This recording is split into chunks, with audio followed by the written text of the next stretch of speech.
But wait, there's more rate-cutting action happening north of the border. Our friends in Canada have been slashing rates like a Black Friday shopper trying to get the last discounted TV. They've already brought rates down to 2.75% and are aiming for a target range of 2.5 to 3.0%. It's enough to make even the most frugal Canadian consider taking out a loan. Just kidding, Canadians would never.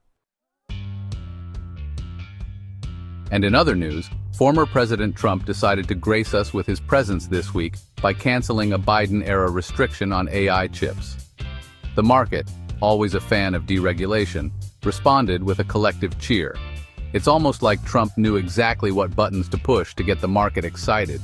Or maybe it's just a coincidence. Who knows with that guy? Now let's talk numbers, because what's a market review without a healthy dose of confusing financial jargon?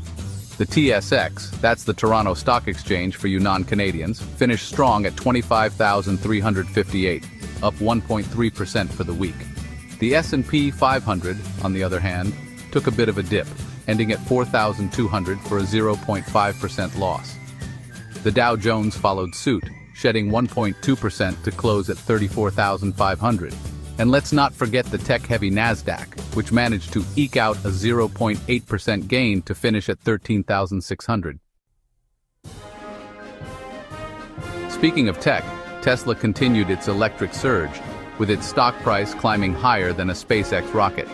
Palantir, the data analytics company that's like the Google of knowing things you didn't even know you needed to know, also saw gains. And then there's Bitcoin, the cryptocurrency that's like the moody teenager of the financial world. It had a roller coaster of a week, with some reports claiming it surged past $100,000 while others say it plummeted to $35,000. Honestly, at this point, I wouldn't be surprised if Bitcoin decided to run off and join the circus. Now let's talk about the two things that keep economists up at night: jobs and inflation. The U.S. economy added a respectable 250,000 jobs in April, which is great news, but still fell short of expectations. Meanwhile, inflation, as measured by the CPI, ticked up by 0.4% last month.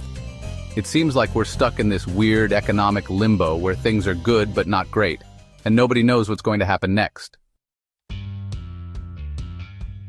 So, what does this all mean for next week? Well, if this week was any indication, we're in for another wild ride. Keep an eye out for key economic reports like housing starts in Canada and U.S CPI inflation data. And whatever you do, don't panic. Unless, of course, Bitcoin actually does run off and join the circus. Then you can panic. Please like, subscribe, and share for more updates.